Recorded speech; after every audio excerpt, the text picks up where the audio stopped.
Let there be fruitfulness, let there be blessings and prosperity. அதன் விளைவாக அப்பா கனி கொடுக்கும்படிக்காய் ஆசீர்வாதமும் செழிப்பும் உண்டாவதாக. By the time we finish today, I pray curses be broken in Jesus name. இன்றைக்கு நாங்கள் முடிக்கிற நேரத்தில் ஆண்டவரே சாபங்கள் உடைக்கப்படுவதாக இயேசுவின் நாமத்தினாலே. Let blessings come upon your people. உம்முடைய ஜனங்கள் மீது ஆசீர்வாதம் வருவதாக. Those who are blessed, let them grow to greater levels of blessing. அப்பா ஆசீர்வதிக்கப்பட்டவர்களோ இன்னும் அநேக ஒரு பெரிய ஆசீர்வாதத்தின் கட்டங்களுக்குள்ளாக போவார்களாக. Thank you Jesus for this time. அப்பா இந்த நேரத்திற்காக உமக்கு ஸ்தோத்திரம். In Jesus precious name we pray. இயேசுவின் நாமத்தில் ஜெபிக்கிறோம். Amen. Amen. We've been talking about the blessing of the Lord. கர்த்தருடைய ஆசீர்வாதத்தை குறித்து நாங்கள் பார்த்து வருகிறோம். Let me read to you Proverbs chapter 10 and verse 22. நீதிமொழிகளின் புத்தகம் 10வது அதிகாரம் 22வது வசனத்தை வாசிக்கிறேன். The Bible says, the blessing of the Lord, it maketh rich and he adds no sorrow to it. வேதம் சொல்லுகிறது கர்த்தருடைய ஆசீர்வாதமே ஐஸ்வரியத்தை தரும், அதோடு கூட அவர் வேதனையை கூட்டார். That's what we are talking about, the blessing of the Lord. அதை குறித்து தான் நாங்கள் பார்த்து வருகிறோம், கர்த்தருடைய ஆசீர்வாதம். Now this whole blessing of the Lord, first when God's blessing came into the earth, it came on a person called Adam. இந்த கர்த்தரின் ஆசீர்வாதம் என்று சொல்லும் பொழுது முதலாவது இந்த ஆசீர்வாதம் இந்த பூமிக்கு வந்த பொழுது ஆதாம் என்கிற ஒரு மனிதன் மீது வந்தது. And then after some time it again came on a man called Abraham. அதற்கு பிறகு சில காலத்திற்கு பிறகு ஆபிரகாம் என்கிற மனிதன் மீது வந்தது. And with him God made a covenant. அவனோடு கூட தேவன் ஒரு உடன்படிக்கையை செய்தார். And this blessing of the Lord is based on that covenant that God made with Abraham. தேவன் ஆபிரகாமோடு கூட செய்த அந்த உடன்படிக்கையின் மீது தான் இந்த கர்த்தரின் ஆசீர்வாதம் சார்ந்து இருக்கிறது. And so throughout the Bible you would notice how this blessing of Abraham is mentioned often again. ஆகையால் வேதம் முழுவதும் இந்த ஆபிரகாமின் ஆசீர்வாதம் மீண்டும் மீண்டுமாய் சொல்லப்படுகிறதை நாங்கள் பார்க்க முடியும். God constantly talks about Abraham because he had a covenant with Abraham. தேவன் தொடர்ச்சியாய் ஆபிரகாமை குறித்து பேசுகிறார், காரணம் ஆபிரகாமோடு கூட ஒரு உடன்படிக்கை செய்திருந்தார். And from Abraham it came through the Jewish people until the Lord Jesus Christ. Abraham மூலமாக யூத ஜனங்களுக்கு அது வந்தது, ஆண்டவராகிய இயேசு கிறிஸ்து வரைக்கும் அது தொடர்ந்து வந்து கொண்டிருந்தது. And from Jesus it has come to all of us. இயேசுவினிடத்திலிருந்து எங்க எல்லாருக்கும் அது வந்து சேர்ந்திருக்கிறது. Let's read two verses and begin today. இரண்டு வசனங்களை வாசித்து இன்றைக்கு நாங்கள் ஆரம்பிக்கலாம். It's so important that you put your faith on these two verses. It's that important. இந்த இரண்டு வசனங்கள் மீது உங்க விசுவாசத்தை வைப்பது ரொம்ப முக்கியமா இருக்கிறது. Galatians chapter 3 verse 13 and 14. கலாத்தியரின் புத்தகம் 3வது அதிகாரம் 13 மற்றும் 14வது வசனங்கள். Galatians chapter 3 verse 13 and 14. கலாத்தியரின் புத்தகம் 3வது அதிகாரம் 13 மற்றும் 14வது வசனங்கள். We're going to hear it read in both the language. Christ hath redeemed us from the curse of the law, being made a curse for us. For it is written, cursed is everyone that hangeth on a tree, that the blessing of Abraham might come on the Gentiles through Jesus Christ, that we might receive the promise of the Spirit through faith. தமிழை கேட்போம்.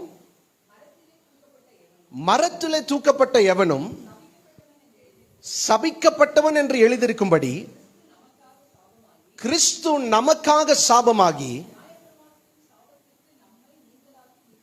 நியாயப்பிரமாணத்தின் சாபத்திற்கு நம்மை நீங்களாக்கி மீட்டுக் கொண்டார். ஆபிரகாமுக்கு உண்டான ஆசீர்வாதம் கிறிஸ்து இயேசுவினால் புறஜாதியாருக்கு வரும்படியாகவும் ஆவியை குறித்து சொல்லப்பட்ட வாக்குத்தத்தத்தை நாம் விசுவாசத்தின் மூலம் பெறும்படியாகவும் இப்படி ஆயிற்று. Now when we go through the gospels is so important, it serves as a foundation. நாங்க சுவிசேஷங்களை பார்க்கும் பொழுது சுவிசேஷம் ஒரு அடித்தளமா எங்களுக்கு விளங்குகிறது. But only in the gospels you would not understand what happened behind the scenes. ஆனால் சுவிசேஷங்களிலே அந்த மாத்திரமே நாங்க வந்துட்டு திரைக்கு பின்பதாய் நடந்ததை புரிந்து கொள்ள முடியாது. In the gospels we read about how Jesus was physically tortured and how they pulled his beard and how they whipped him with 40 stripes saved one and all of those things.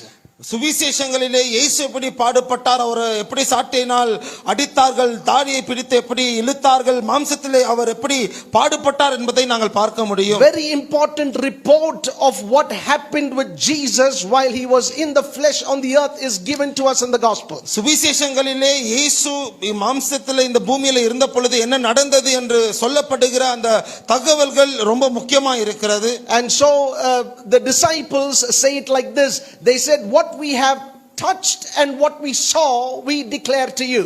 சீஷர்கள் இப்படியாக சொல்லுகிறார்கள், நாங்க எதை தொட்டோமோ எதை பார்த்தோமோ அதை நாங்க உங்களுக்கு அறிவிக்கிறோம். But the touching and the seeing stopped in a certain time. ஆனால் அந்த தொடுகிறதும் பார்க்கிறதும் ஒரு குறிப்பிட்ட நேரத்தில் நின்று போனது. The last they saw was when Jesus was ascending to heaven. அவர்கள் கடைசியாய் பார்த்தது இயேசு பரமேறின அந்த ஒரு நேரம். That he rose again from the dead 40 days later. He spent 40 days he spends time with all these people, and then when he was ascending they saw that, and that was the last they saw.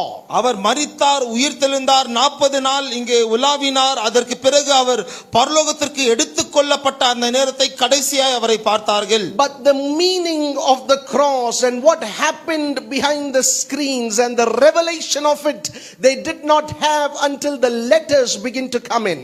ஆனால் சிலுவையின் அந்த ஒரு அர்த்தம், அதன் வெளிப்பாடு, அதெல்லாமே நிருபங்கள் வருகிற வரைக்கும் அவர்களால புரிந்து கொள்ள முடியவில்லை. Nobody can read only the gospels and understand what happened behind the scenes. யாருமே சுவிசேஷங்களை மாத்திரம் வாசித்து திரைக்கு பின்பதாய் நடந்த காரியத்தை புரிந்து கொள்ள முடியாது. You have to get through all the letters in the New Testament. புதிய ஏற்பாடின் எல்லா நிருபங்களையும் நாங்கள் ஆராய்ந்து பார்க்க வேண்டும். For there it is mentioned what happened after he rose again. ஏன்னா அங்கேதான் அவர் உயிர்த்தெழுந்த பிறகு என்ன நடந்தது என்பது எழுதப்பட்டிருக்கிறது. For there we know what happened after he ascended. அங்கேதான் அவர் பரமேறின பிறகு என்ன நடந்தது என்று எழுதப்பட்டிருக்கிறது. Paul did not see when Jesus was being crucified. இயேசு சிலுவையிலே அறையப்பட்ட அந்த நேரத்தில் பவுல் பார்க்கவில்லை. But by revelation he understood certain things that happened on the background. ஆனால் வெளிப்பாடு நிமித்தமாக திரைக்கு பின்பதாய் நடந்த சில காரியங்களை அவர் புரிந்து கொள்கிறார். He understand how God raised this Jesus from the dead. தேவன் இந்த இயேசுவை மரித்தோரிலிருந்து எப்படி உயிர்த்தெழ செய்தார் என்று அவர் புரிந்து கொண்டார். And how he exalted him high above all principalities and powers.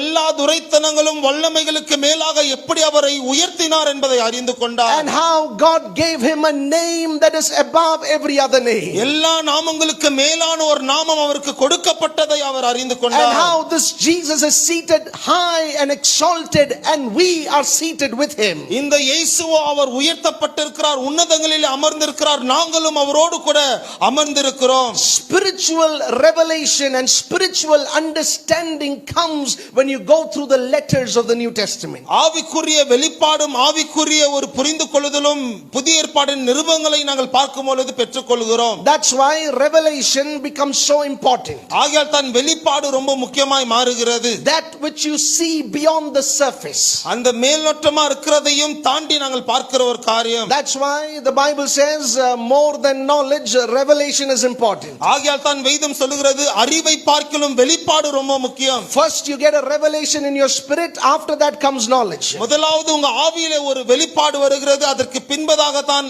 அறிவு வருகிறது. Your spirit is light. உங்களுடைய ஆவி ஒளியா இருக்கிறது. Your spirit is the light of God.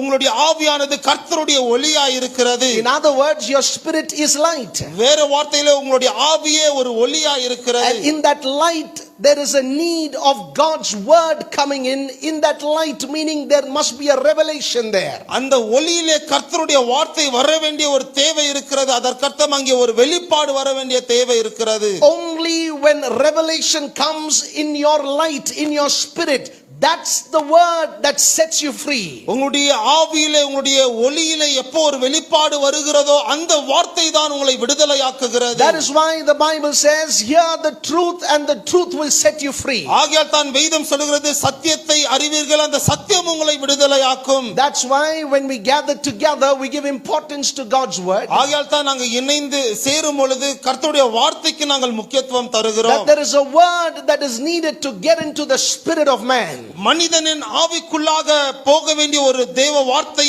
தேவைப்படுகிறது. When that revelation happens, everything around begins to bow to that. அந்த வெளிப்பாடு வரும் பொழுது சுற்றி இருக்கிற அனைத்தும் அதற்கு வணங்க ஆரம்பிக்கிறது. And so this revelation of the blessing of God ought to happen within the spirit of a person. இந்த கர்த்தரின் ஆசீர்வாதத்திற்குரிய வெளிப்பாடானது ஒரு மனிதனுடைய ஆவிக்குள்ளாக அது நடக்க வேண்டும். And in that light, Galatians 3 becomes very important. அந்த ஒளியிலே கலாத்தியரின் புத்தகம் 3வது அதிகாரம் ரொம்ப முக்கியமாய் மாறுகிறது. Why the cross? ஏன் சிலுவை? Jesus took our sins upon himself and did everything stop there. இயேசு தன் மீது எங்க பாவங்களை சுமந்து கொண்டார். எல்லாமே அதோடு கூட நிற்கவில்லை. Did the work of the cross stop with Jesus bearing my sin? இயேசுவின் பாவங்களை சுமந்ததோடு கூட சிலுவையின் கிரியை முடிந்ததா? No, it did not stop there. இல்லை, அதோடு கூட அது முடியவில்லை. The Bible says the reason for the cross continued. வேதம் சொல்கிறது சிலுவைக்கான அந்த காரணம் இன்னும் தொடர்ந்து போனது. This was the reason. இதுவே அதன் காரணம். That the blessing of Abraham would come upon you. ஆபிரகாமின் ஆசீர்வாதம் உங்கள் மீது வர வேண்டும். And that you be delivered from the curse of the law. இந்த நியாயப்பிரமாணத்தின் அந்த சாபத்திலிருந்து நீங்கள் விடுதலையாக்க வேண்டும். And so we tend to sometimes understand something better when we contrast it with the opposite. சில காரியங்களை அதற்கு எதிரான காரியத்தோடு கூட ஒப்பிட்டு பார்க்கும் பொழுது அதை இன்னும் சிறந்ததாய் நாங்கள் புரிந்து So கொள்கிறோம். in Galatians 3 we have two opposites. One is the blessing of Abraham, the other is the curse of the law. கலாத்தியரின் புத்தகத்துல ரெண்டு காரியங்கள் எதிரா இருக்கிறது. ஒன்னு வந்துட்டு ஆபிரகாமின் ஆசீர்வாதம், இன்னொன்று நியாயப்பிரமாணத்தின் சாபம். The blessing of Abraham comes through the cross, comes through Christ. ஆபிரகாமின் ஆசீர்வாதம் அது சிலுவையின் மூலமாய் கிறிஸ்துவின் மூலமாய் வருகிறது. And that is set in contrast against curses that come from the law. அது நியாயப்பிரமாணத்திலிருந்து வருகிற சாபத்திற்கு நேர்மாறாய் அது இருக்கிறது. In simple terms, all the curses in the world, everything stands opposite to the blessings of Abraham. வேற வார்த்தையிலே உலகத்தின் எல்லா சாபங்களும் ஆபிரகாமின் ஆசீர்வாதத்திற்கு எதிரே அது காணப்படுகிறது. And so it's important that we tap into the right thing and channel it to flow through our lives. ஆகையால் சரியான காரியத்தை எடுத்து எங்க வாழ்க்கையில அது வந்து வரும்படிக்காய் நாங்க அமைத்துக் கொள்வது ரொம்ப முக்கியம். You know, electricity, we praise God for electricity. எலக்ட்ரிசிட்டிக்காக நாங்க ஆண்டவரை ஸ்தோத்தரிக்கிறோம். Without that, a lot of these things wouldn't be working. அது இல்லாம இங்க இருக்கிற அநேக காரியங்கள் கிரியை செய்யாது. But electricity is not given so that you would get a shock out of it. ஆனா எலக்ட்ரிசிட்டி வந்து உங்களுக்கு ஏதோ ஷாக் அடிக்கணும்னு கொடுக்கப்பட்ட காரியம் அல்ல. Electricity is given so that you would rightly channel it and that it will be useful for your life. Electricity வந்து சரியாய் அது உங்க வாழ்க்கைக்காக அமைத்து நீங்க பயன்படும்படிக்காய் அது உங்களுக்கு கொடுக்கப்படுகிறது. And so it is with the blessings of Abraham. ஆபிரகாமுடைய ஆசீர்வாதமும் கூட அப்படிதான். That you tap into it and you channel it into your life. அதை வந்து சரியாய் நீங்க அமைத்து உங்க வாழ்க்கைக்குள்ளாக நீங்க அதை பெற்றுக்கொள்ள வேண்டும். And so it's important to understand this curse, where it came from, what this curse is, and in that contrast understand what this blessings that comes through Jesus to us. இந்த சாபம் என்ன, இது எங்கேந்து வந்தது, அதெல்லாம் புரிந்து கொண்டு அதே போலவே இந்த ஆசீர்வாதம் இயேசு மூலமா வருகிற இந்த ஆசீர்வாதம் நாங்க எப்படி பெற்றுக்கொள்வது என்பதை பார்க்க போகிறோம். In Genesis chapter 3 from verse 16 onwards, ஆதியாகமம் 3வது அதிகாரம் 16வது வசனத்திலிருந்து, that's the place where man didn't let God be God over his life, and then sin brought in curses. அந்த இடத்துல தான் மனிதன் தேவனை தன் வாழ்க்கையில தேவனா வைக்காமல் பாவம் அவனுடைய வாழ்க்கையில சாபங்களை கொண்டு வந்தது. And so here this is not God coming and bringing curses from heaven. இது வந்துட்டு தேவன் ஏதோ வந்து பரலோகத்திலிருந்து சாபம் கொண்டு வந்தது அல்ல. Their sin brought curse and God is explaining that curse to them. அவர்களுடைய பாவம் சாபத்தை கொண்டு வந்தது, தேவனோ அந்த சாபத்தை எடுத்து அவர்களுக்கு விவரிக்கிறார். Their actions had results and that results is being explained here. அவர்களுடைய கிரியைகளுக்கு விளைவுகள் இருந்தது, அந்த விளைவுகள் தான் இங்கே விவரிக்கப்படுகிறது. So I want to quickly take a census of all the curses that came in that day. அந்த நாளிலே வந்த சாபத்தின் ஒரு சின்ன கணக்கெடுப்பை நான் எடுத்திருக்கிறேன். In Genesis 3:16, the first curse was body pain.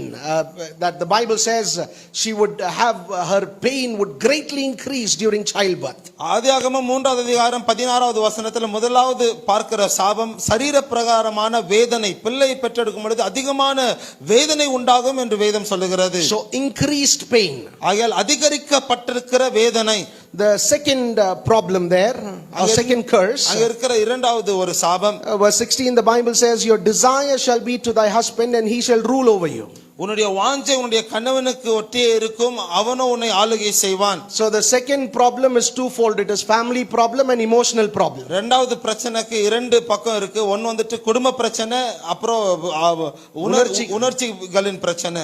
Now she desires for her husband, அவள் தன்னுடைய கணவனை வாஞ்சிக்கிறாள். and when she goes to him, he beats her and puts her down.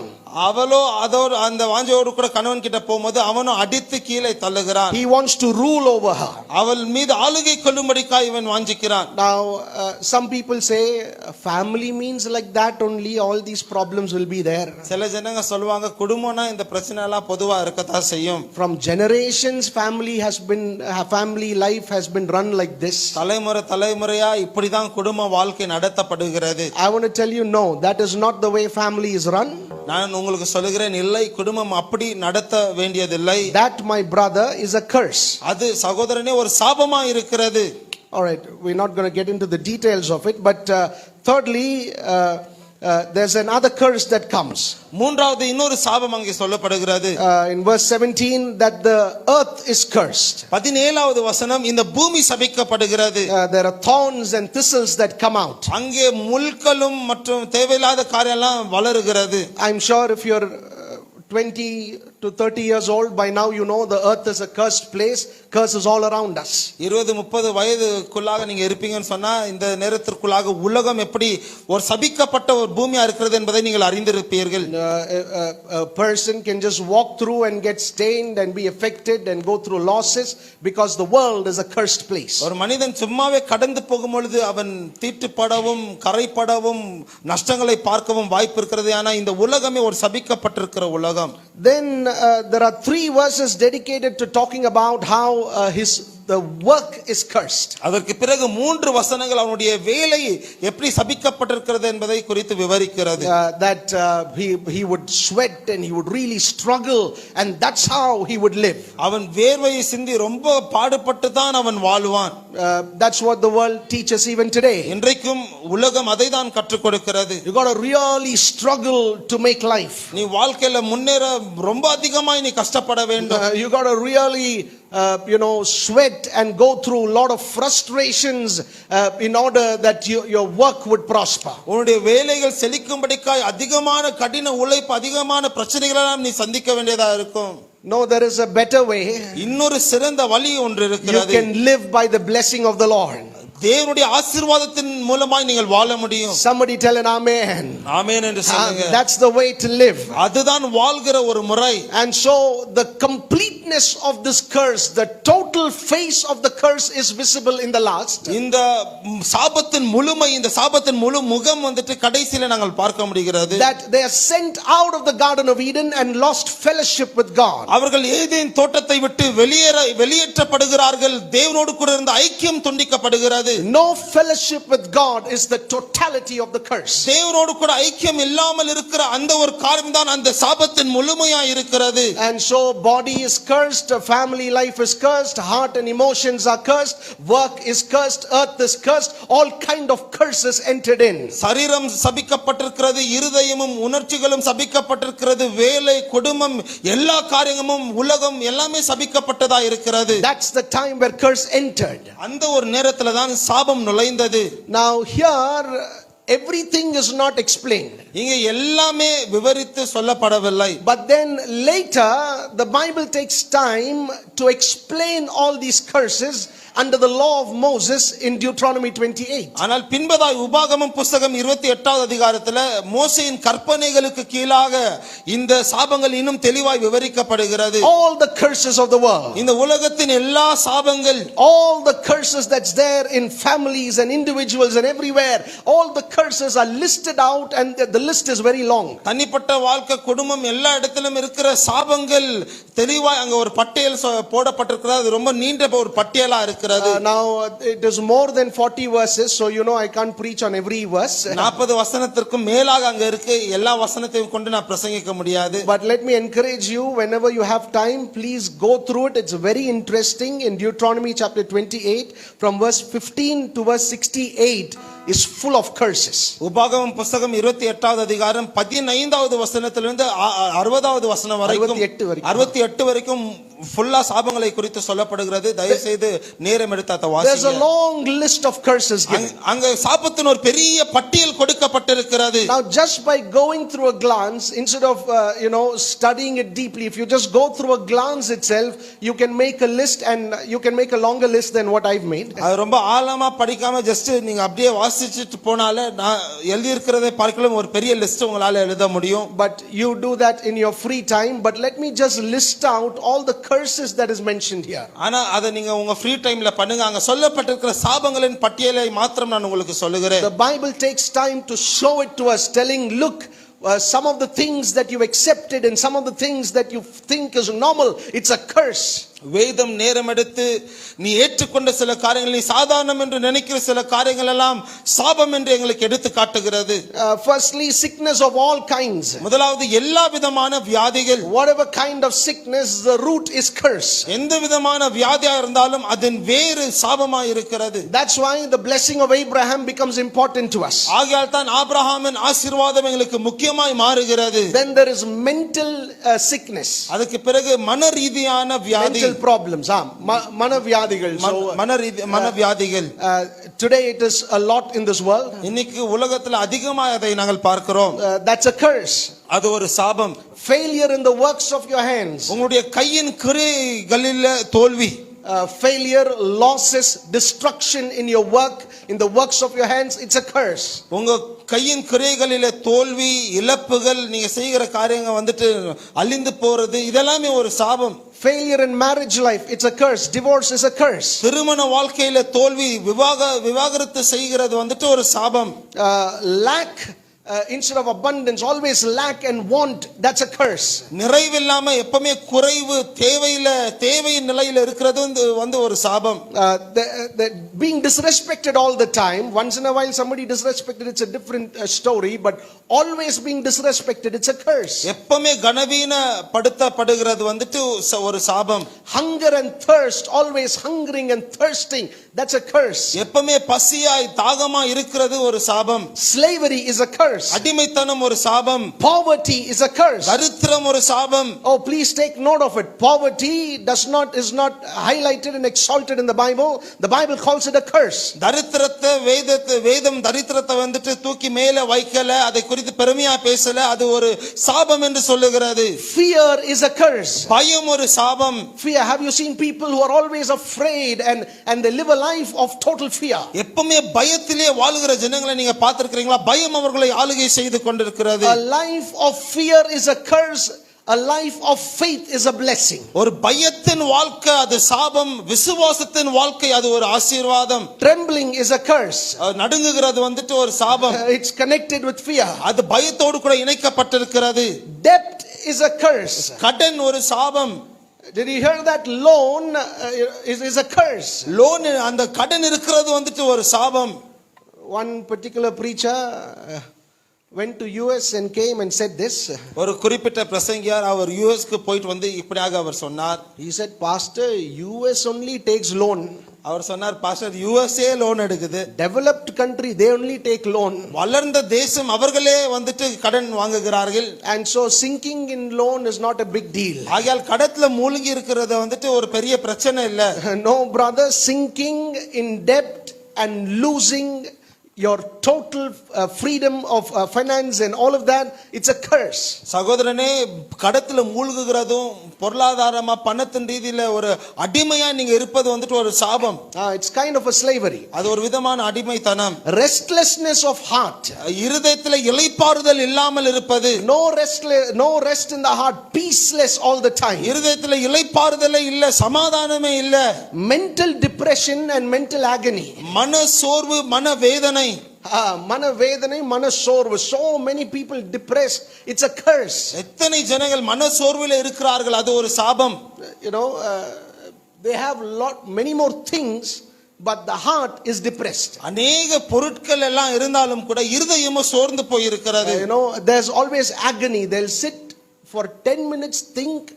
10 years ago somebody disrespected that, they'll think and then cry about it and agonize themselves. அங்க எப்போதுமே இருதயத்துல ஒரு வியாகுலம் எல்லாமே இருந்தாலும் 10 வருஷம் முன்னாடி யாரோ கனவீன படுத்தின காரியம் அவர்களை வருத்தி கொண்டே இருக்கும். அந்த இருதயத்துல அந்த வேதனை இருந்து கொண்டே இருக்கிறது. Suddenly they'll get up and say, 5 years ago you said this to me. சரதியா எழுந்து சொல்லுவார்கள், 5 வருஷம் முன்னாடி நீ இத என்கிட்ட இப்படியா நீ சொன்னாய். House would be peaceful, this one memory problem started again. வீட்ல எல்லாம் சமாதானமா இருக்கும், அந்த ஒரு நினைவு பிரச்சனை மீண்டும் ஆரம்பிக்கிறது. You thinking and agonizing yourself is a curse. நீங்க யோசித்து உங்களையே வியாகுலப்படுத்துகிறது, அது ஒரு சாபம். It's a blessing to count the blessings of the Lord. தேவனுடைய ஆசீர்வாதத்தை எண்ணி பார்க்கிறது வந்துட்டு ஒரு ஆசீர்வாதம். All right, hopelessness is a curse. நம்பிக்கை இல்லாமை அது ஒரு சாபம். No hope, it's a curse. நம்பிக்கையே இல்லனா அது ஒரு சாபம். Despair is a curse. தவிப்பு ஒரு சாபம். Despairing all the time. எப்பவுமே தவித்துக் கொண்டே இருக்கிறது. Reduced in strength, it's a curse. பலத்தில குறைந்து போய் இருக்கிறது வந்துட்டு ஒரு சாபம். Losing to enemies, it's a curse. எதிரிகளுக்கு தோற்று போகிறது ஒரு சாபம். And so there is a long list of curses. In other words, what happened in Genesis 3 is explained in detail in Deuteronomy 28. சாபத்தின் ஒரு பெரிய பட்டியல் இருக்கிறது. ஆதியாகமம் 3வது அதிகாரத்தில் நடந்த அதை வந்துட்டு உபாகமம் 28வது அதிகாரத்தில் விவரமாய் சொல்லப்படுகிறது. Now all of these curses is based on one thing. இந்த எல்லா சாபங்களும் ஒரு காரியத்தை சார்ந்திருக்கிறது. It says, because you rejected the Lord as your Lord. தேவனை உன் கர்த்தராய் நீ தள்ளினபடியினாலே. All the curses are based on this one thing. எல்லா சாபங்களும் இந்த ஒரு காரியத்தை சார்ந்திருக்கிறது. Be it with Adam or now, all the curses are built on this one platform that says, because you rejected the Lord as your God. ஆதாம் நாட்களா இருந்தாலும் இப்போதைய ஒரு நாட்களா இருந்தாலும் கூட எல்லா சாபங்களும் உன் தேவனாகிய கர்த்தரை நீ தேவனாய் ஏற்றுக்கொள்ளாதபடியினால். The same way, அதே போலவே all the blessing is built on one person. எல்லா ஆசீர்வாதங்களும் ஒரு மனிதன் மீது கட்டப்பட்டிருக்கிறது. His name is Jesus. அவர் பேர் இயேசு.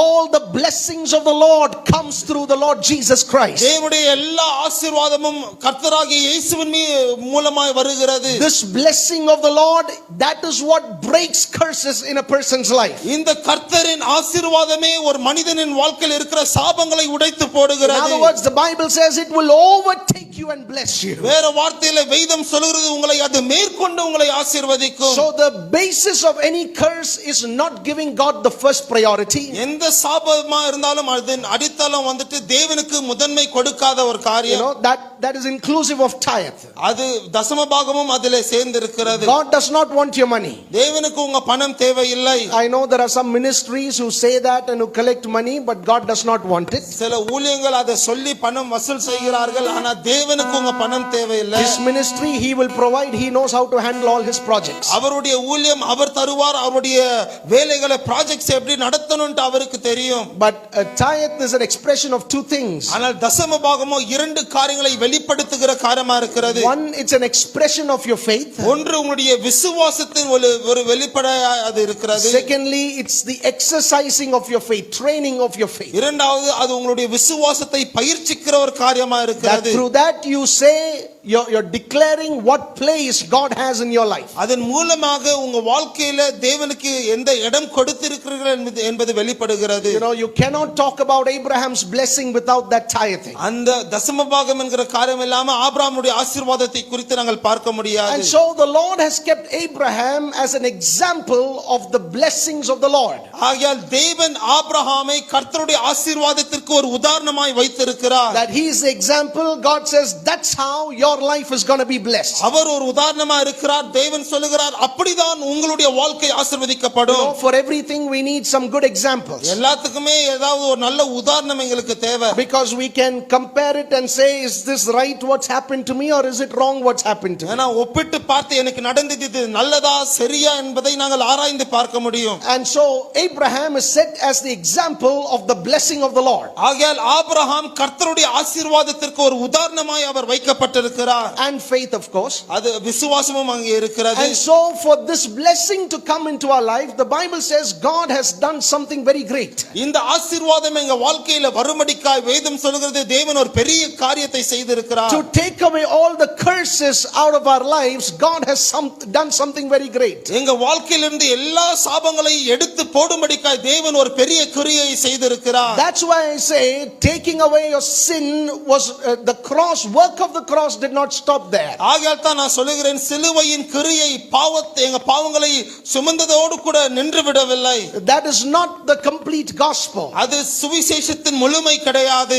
This is the gospel. இது தான் சுவிசேஷம். That God not only took your sin, தேவன் உங்க பாவங்களை எடுத்தது மாத்திரமல்ல, but that he also broke the curse on your life so that the blessings of Abraham would come upon you. ஆபிரகாமின் ஆசீர்வாதம் உங்கள் மீது வரும்படிக்காய் உங்க வாழ்க்கையின் சாபங்களை அவர் உடைத்து போட்டார். And so very important word is used in Galatians 3:13. ஆகையால் கலாத்தியரின் புத்தகம் 3வது அதிகாரம் 13வது வசனத்திலே ரொம்ப முக்கியமான ஒரு வார்த்தை The சொல்லப்படுகிறது. Bible says Christ hath redeemed us. வேதம் சொல்கிறது கிறிஸ்து எங்களை மீட்டுக் கொண்டார். Christ has redeemed us கிறிஸ்து எங்களை மீட்டுக் கொண்டார். from the curse of the law நியாயப்பிரமாணத்தின் சாபத்திலிருந்து to bring the blessing of Abraham to you. ஆபிரகாமின் ஆசீர்வாதம் உங்கள் மீது வரும்படிக்காய், That for this reason இந்த காரணத்திற்காக Christ has redeemed us. கிறிஸ்து எங்களை மீட்டுக் கொண்டார். In other words, you cannot talk about redemption without talking about blessings of the Lord. வேற வார்த்தையிலே கர்த்தருடைய ஆசீர்வாதத்தை குறித்து சொல்லாமல் மீட்பை குறித்து நாங்கள் சொல்ல முடியாது. If you are talking about redemption, நீங்க மீட்பை குறித்து பேசுவீர்கள் the என்றால் question raises from what am I redeemed? எதிலிருந்து நான் மீட்கப்பட்டிருக்கிறேன் என்ற ஒரு கேள்வி Now எழும்புகிறது. that I'm washed and I'm made white, இப்பொழுதோ நான் கழுவப்பட்டு தூய்மையாக்கப்பட்டிருக்கிறேன். the crimson red sin is taken away and I'm made white as wool. இந்த சிவப்பான பாவங்கள் எல்லாம் எடுத்து போடப்பட்டு பனியை போல ஒரு வெண்மையாக்கப்பட்டிருக்கிறேன். Now that I'm clothed with the righteousness of God, இப்ப கர்த்தரின் நீதியின் வஸ்திரம் என் மீது இருக்கிறபடியினால் from what should I be redeemed? எதிலிருந்து நான் மீட்கப்பட வேண்டும்? Has not the righteousness of God already come on my life? தேவனுடைய நீதி ஏற்கனவே என் வாழ்க்கையின் மீது வந்திருக்கிறது அல்லவா? So God says the other side of the coin is this. தேவன் சொல்லுகிறார் அந்த நாணயத்தின் இன்னொரு பக்கம் இதுதான். You're redeemed from the curse of the law நீ நியாயப்பிரமாணத்தின் சாபத்திலிருந்து மீட்கப்பட்டிருக்கிறாய். and plunged into the blessings of Abraham. ஆபிரகாமின் ஆசீர்வாதங்களுக்குள்ளாக நீ வைக்கப்பட்டிருக்கிறாய். So this word redeemed, W.E. Vine, that's a dictionary that gives meaning of Bible words. W.E. Vine என்கிற ஒரு dictionary வேதத்தின் வார்த்தைகளுக்கு அர்த்தத்தை சொல்லுகிறது. So the word redeemed is given, this is the meaning that is given. அங்கே இந்த மீட்கப்பட்டிருக்கிற அந்த வார்த்தைக்கான அந்த அர்த்தம் இப்படியாய் சொல்லப்படுகிறது. To buy or purchase, வாங்குறது அல்லது கொண்டு கொள்வது, and release on receipt of a ransom.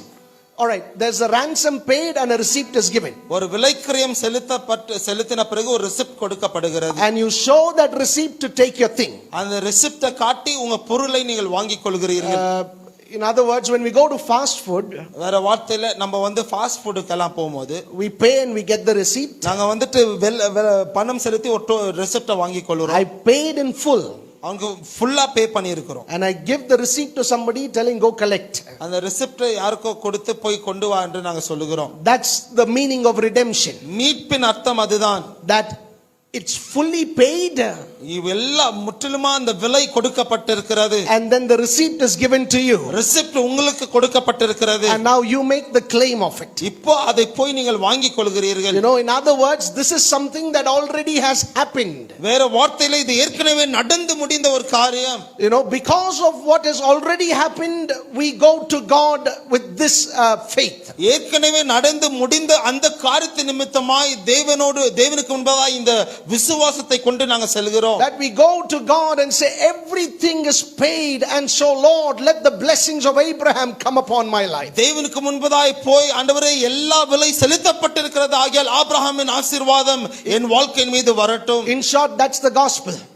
சுருக்கமா சொல்லணும்னா அதுதான் சுவிசேஷம். Gospel is God has paid everything for you. சுவிசேஷம் என்றால் தேவன் உங்களுக்காக அனைத்தையும் அவர் செலுத்தி இருக்கிறார். There is nothing that you have to pay. நீங்க எதுமே இன்னும் செலுத்த தேவையில்லை. The blood of the Son of God is shed for you. தேவனுடைய குமாரனின் இரத்தம் உங்களுக்காக சிந்தப்பட்டிருக்கிறது. That's the difference between religion and gospel. மதத்திற்கும் சுவிசேஷத்திற்கும் இருக்கிற வித்தியாசம் அதுதான். Religion says these things you have to do. மதம் சொல்கிறது இந்த காரியங்களை நீ செய்து முடிக்க வேண்டும். As a way of paying the price. அந்த விலை கிரயத்தை செலுத்தும் விதமாக. But that's not the gospel. ஆனால் அது சுவிசேஷம் கிடையாது. Gospel says come because the price is completely paid. சுவிசேஷமோ சொல்கிறது விலை கிரயம் முற்றிலுமாய் செலுத்தப்பட்டிருக்கிறது ஆகையால் வாருங்கள். Oh, that's why we sit here today as free people.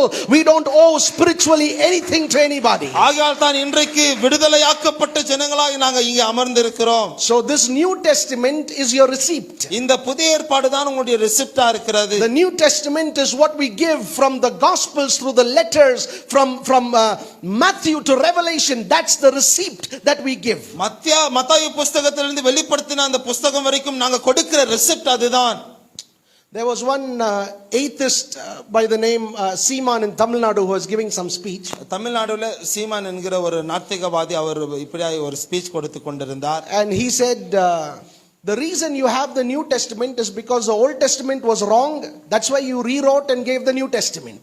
அவர் சொல்லுகிறார் உங்களுக்கு புதிய ஏற்பாடு வந்ததற்கு காரணம் பழைய ஏற்பாடுல தவறு இருந்தது ஆகையால் தான் அதை புதிய ஏற்பாடா பண்ணி கொடுத்திருக்கிறாங்க. அதை திருத்தி புதிய ஏற்பாடாய் கொடுத்திருக்கீங்க. No, that's not the reason. அது காரணம் அல்ல. The Old Testament was the promise. பழைய ஏற்பாடு ஒரு வாக்குத்தத்தம். The Old Testament was a covenant. பழைய ஏற்பாடு ஒரு உடன்படிக்கை.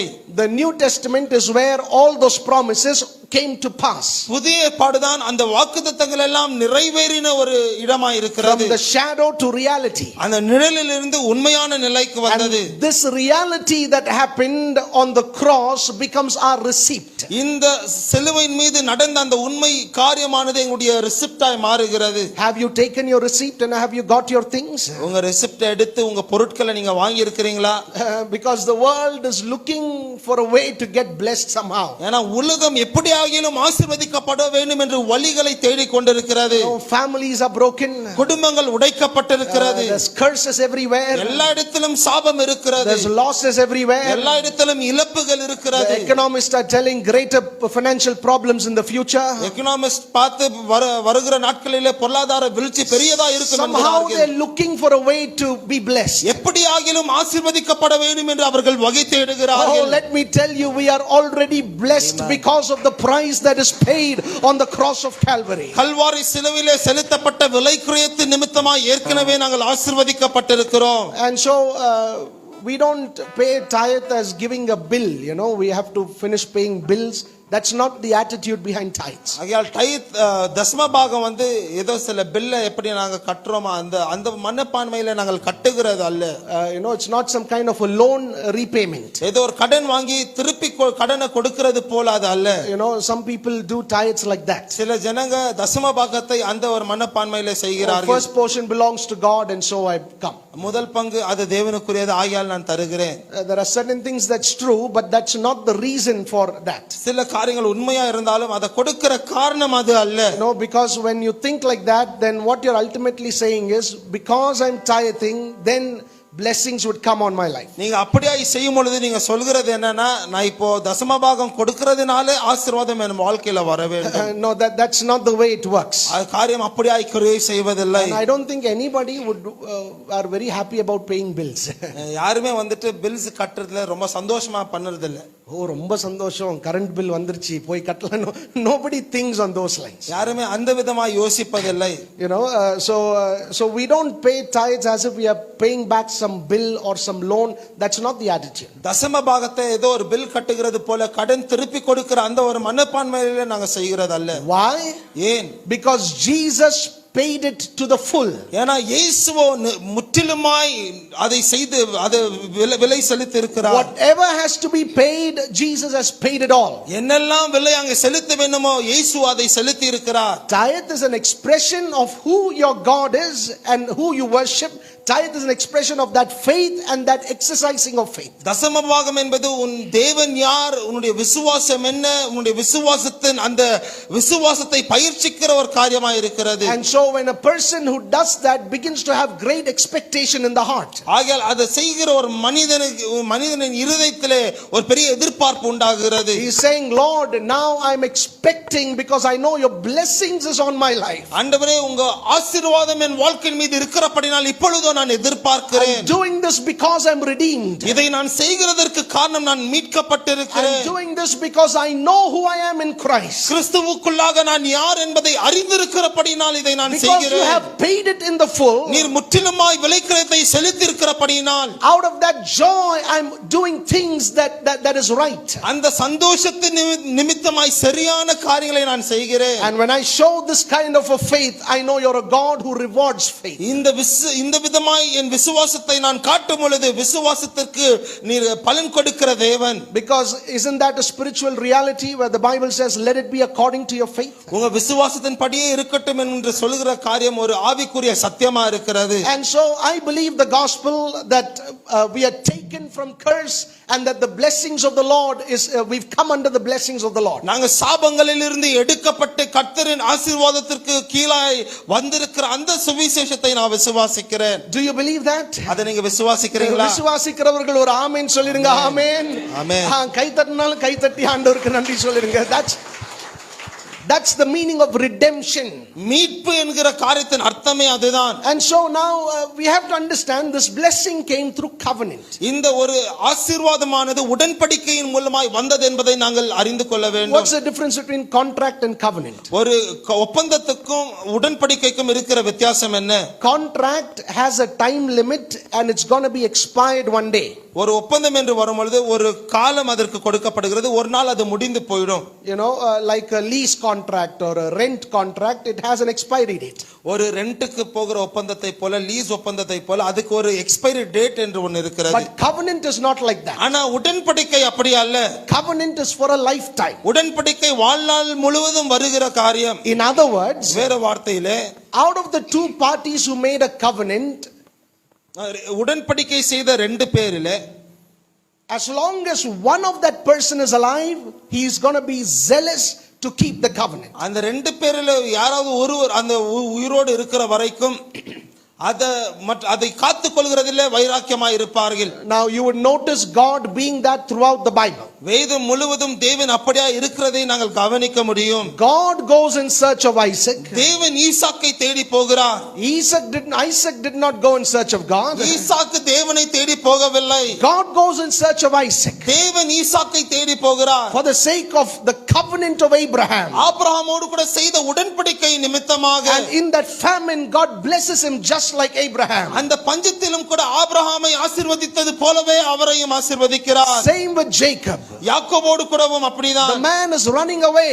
அவன் அந்த மனிதனோ ஓடி போகிறான். God goes in search. தேவனோ அவனை தேடி போகிறார். Gives him a great revelation. ஒரு பெரிய வெளிப்பாடை அவனுக்கு தருகிறார். And constantly goes behind him to bless him. தொடர்ந்து அவனை ஆசீர்வதிக்கும்படிக்காய் அவனுக்கு பின்பதாய் அவர் செல்லுகிறார். In other words, covenant blessing is a generational blessing. வேற வார்த்தையிலே உடன்படிக்கையின் ஆசீர்வாதம் அது தலைமுறைக்கு வருகிற ஒரு ஆசீர்வாதம். Oh, and I believe through our head, the Lord Jesus, we have gotten into a covenant with God Almighty for eternity. நான் நம்புகிறேன் எங்க தலையாகிய கிறிஸ்துவின் மூலமாய் தேவனோடு கூட நித்தியத்திற்கான ஒரு உடன்படிக்கைக்குள்ளாக நாங்கள் போயிருக்கிறோம். You know, between the two parties, even if one person is alive, he will keep the covenant. ரெண்டு பேருக்குள்ளாக நடக்கிற அந்த உடன்படிக்கையில ஒருவர் உயிரோடு கூட இருந்தாலும் அதை அவர் காத்துக்கொள்வார்.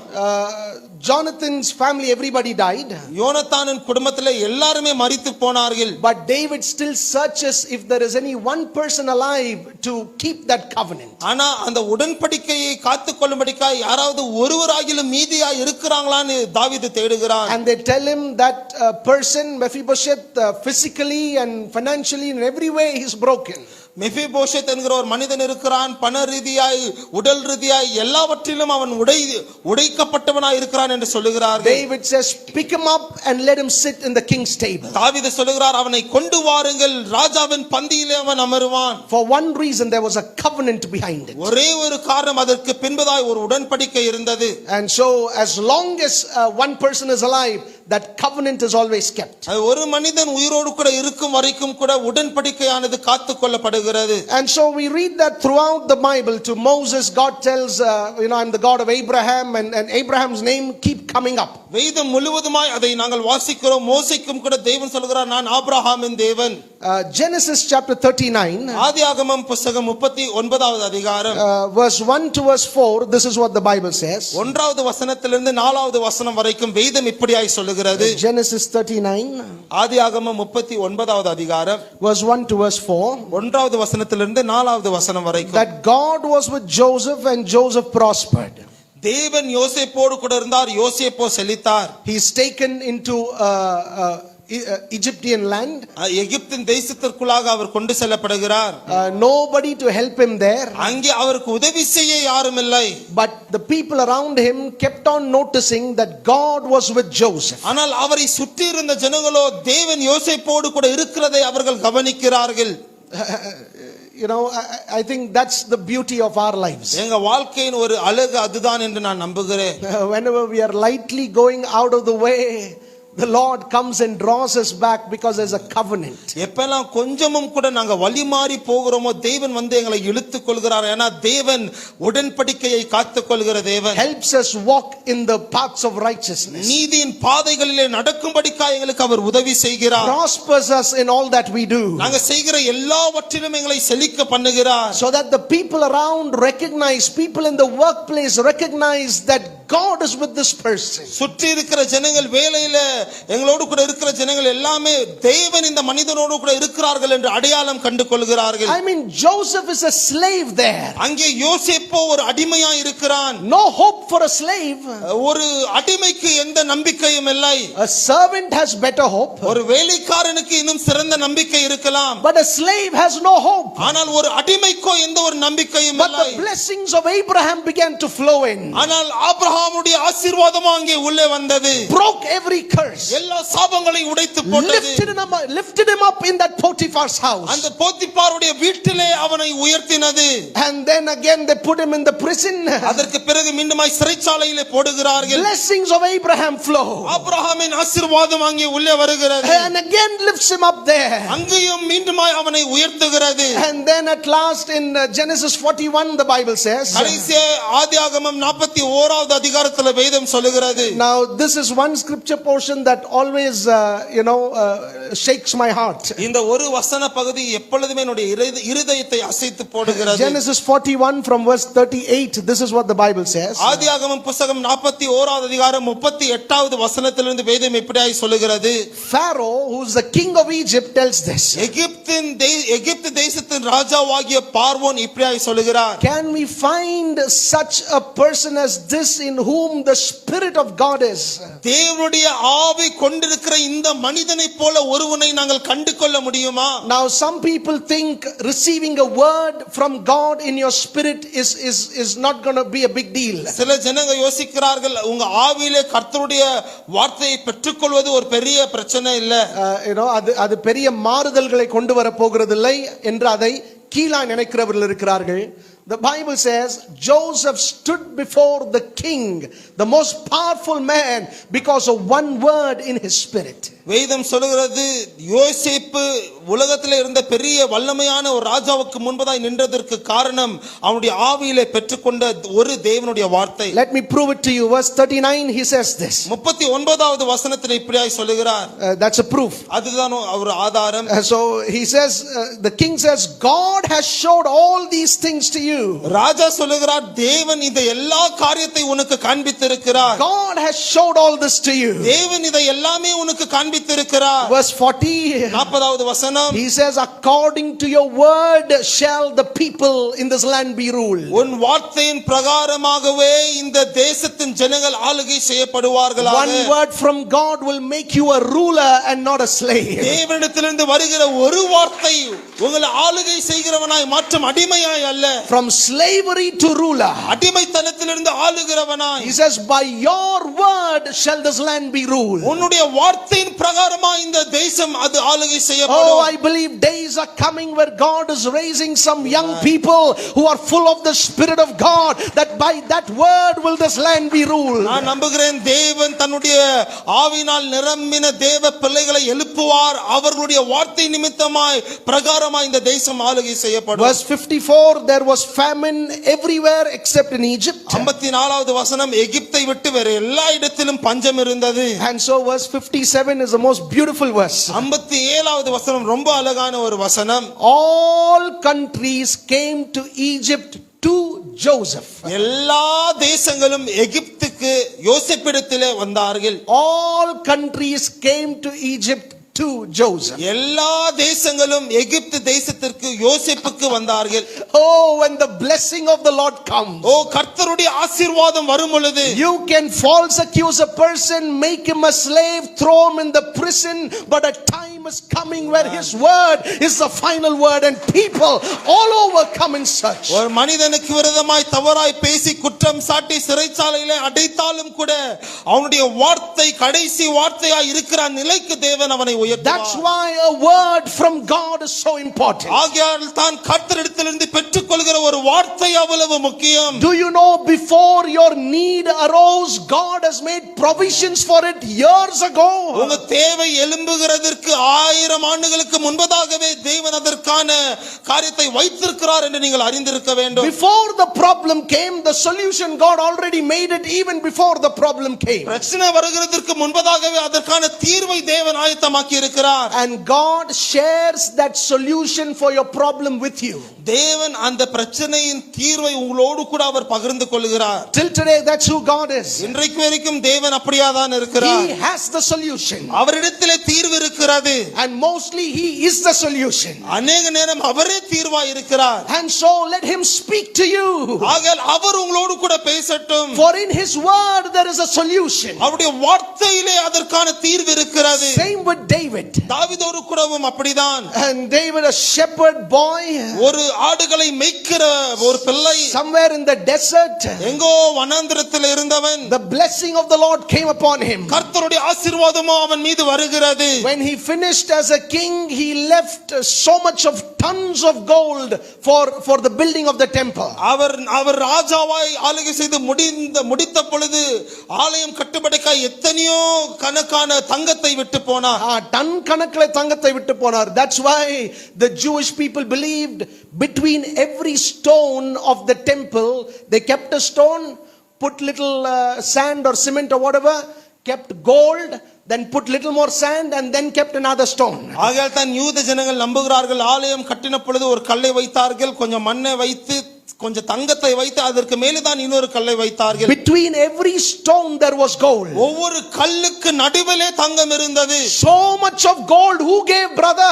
அவ்வளவாய் தங்கம் யார் கொடுத்தது சகோதரனே? A shepherd boy who had the blessings of the Lord come over his life. ஒரு ஆடுகளை மேய்க்கிற ஒரு பையன், அவன் மீது தேவனுடைய ஆசீர்வாதம் இறங்கினது. Look at the heart of David.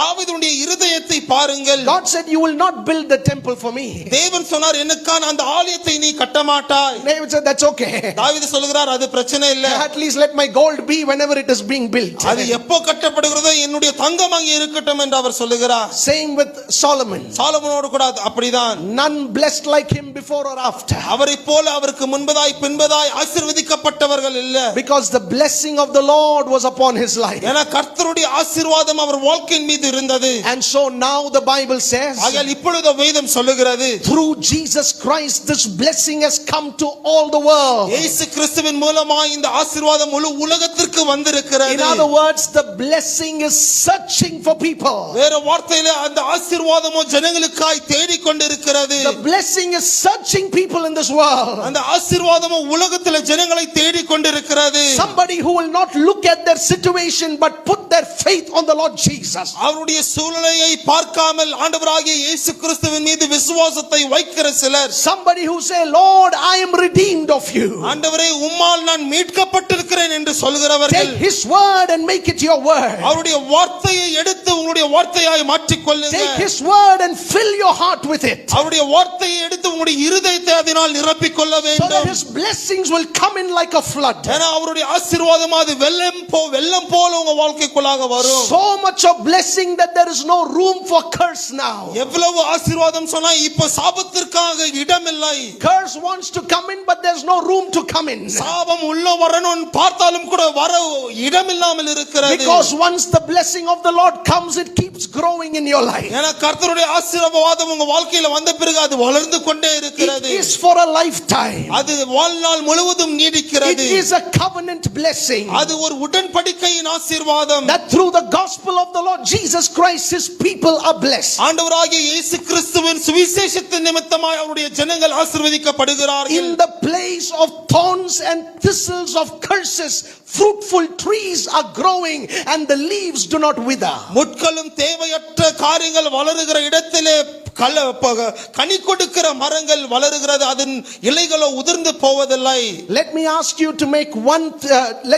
to do one thing in action today. இன்றைக்கு ஒரு காரியத்தை உங்க கிரியையிலே செய்யும்படிக்காய் நான் கேட்கிறேன். Take your eyes off of your life and fix it on Jesus. உங்க வாழ்க்கையின் மீதே இருக்கிற உங்க கண்களை எடுத்து ஆண்டவராகிய இயேசுவின் மீது அதை பதித்து வைக்க வேண்டும். Because my Bible says he took the curse of the law upon himself. ஏனென்றால் என் வேதம் சொல்கிறது நியாயப்பிரமாணத்தின் சாபத்தை தன் மீதே அவர் எடுத்துக்கொண்டார். And redeemed us from it.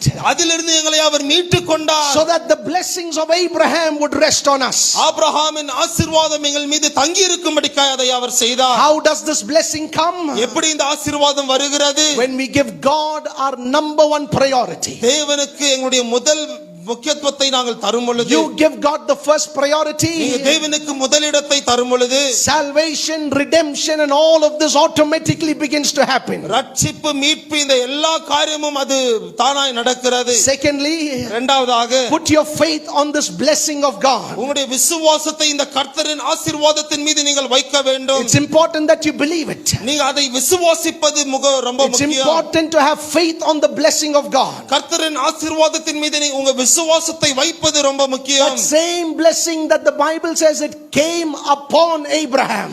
எந்த ஆசீர்வாதம் ஆபிரகாமின் மீது வந்தது என்று வேதம் சொல்லுகிறதோ, that's the blessing that we put our faith on. அந்த விசுவாசத்தின் மீது தான் நாங்கள் எங்க விசுவாசத்தை வைக்கிறோம். The blessings that came upon Abraham. ஆபிரகாமின் மீது வந்த விசுவாசம். What was the blessing of Abraham? ஆபிரகாமின் ஆசீர்வாதம் என்ன? Where there was no child, he got a child. இங்கே பிள்ளை இல்லாமல் இருந்தது, அங்கே பிள்ளை பெற்றுக்கொண்டார். From being a pauper, the man became a rich man. ஒரு தோல்வியா இருந்த நிலை மாறி ஒரு ஐஸ்வர்யமான மனிதனாய் மாறினான். Fought 4-5 kings, had great victory in the wars. 4-5 ராஜாக்களுக்கு எதிரே சென்று அந்த யுத்தத்திலே ஜெயம் கொண்டார். Possessed silver and gold. பொன்னும் வெள்ளியும் உடையவராய் இருந்தார். Possessed lands and houses. நிலங்களும் வீடுகளும் உடையவராய் இருந்தார். All of that the blessing of Abraham. அது எல்லாமே ஆபிரகாமின் ஆசீர்வாதம். Why am I excited this morning? ஏன் இந்த காலையிலே நான் சந்தோஷப்படுகிறேன்? Because that blessing has come upon you through the Lord Jesus Christ. ஏனா அந்த ஆசீர்வாதம் ஆண்டவராகிய இயேசு கிறிஸ்துவின் மூலமாய் உங்கள் மீது வந்திருக்கிறது. Do you believe you are blessed? நீங்க ஆசீர்வதிக்கப்பட்டவர்கள் என்று நம்புறீங்களா? நம்புறவங்க ஒரு விசை கரம் தட்டி ஆண்டவரே உம்முடைய ஆசீர்வாதம் என் மீது வந்தபடியால் உமக்கு ஸ்தோத்திரம். Thank you Jesus. நாம் எழுந்து நின்று கர்த்தரை நோக்கி பார்க்க போகிறோம். Let's stand up to our feet and look to the Lord. நாம் ஜெபிப்பதற்கு முன்பதாக இந்த ஒரு அறிக்கை நீங்கள் செய்ய வேண்டும் என்பதாய் நினைக்கிறேன். எல்லாரும் நம்முடைய வலது கரத்தை வானத்துக்கு நேராய் உயர்த்தி சத்தம் உயர்த்தி எனக்கு பின்பதாய் சொல்லுங்கள். எழுதப்பட்டிருக்கிறபடியே